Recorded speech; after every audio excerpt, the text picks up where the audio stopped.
பாருங்கள், காணப்பயிரை நல்லா நைட்டு ஊற வச்சு காலையில் இப்படி கட்டி வச்சிட்டோம்னா நல்லா முளைச்சிருதுங்க. ஒரு நாள் பூரா இந்த முளைச்சதை தண்ணி வடித்தோடனே அதை எடுத்து இப்படி இதில் போட்டு வச்சிடணுங்க. தூசி ஆகாமல் காற்றோட்டமாக காய்ச்சிரும்.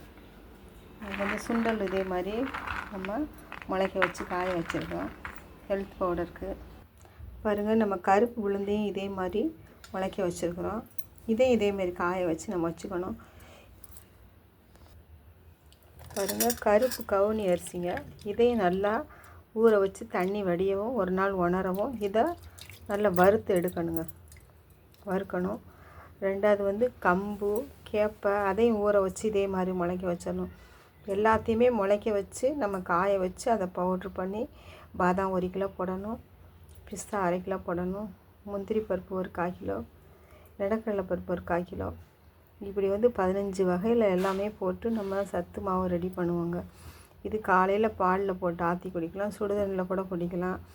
இது உடம்புக்கு ரொம்ப ஹெல்த்தானது. அந்த பவுடர் நாங்கள் தயார் பண்ணுறதுக்கு இப்படி ஒவ்வொரு நாளைக்கு இது பண்ணுறோம். வெந்தயத்தையும் அதே மாதிரி ஊற வச்சு அதையும் முளைக்க வச்சிடணுங்க.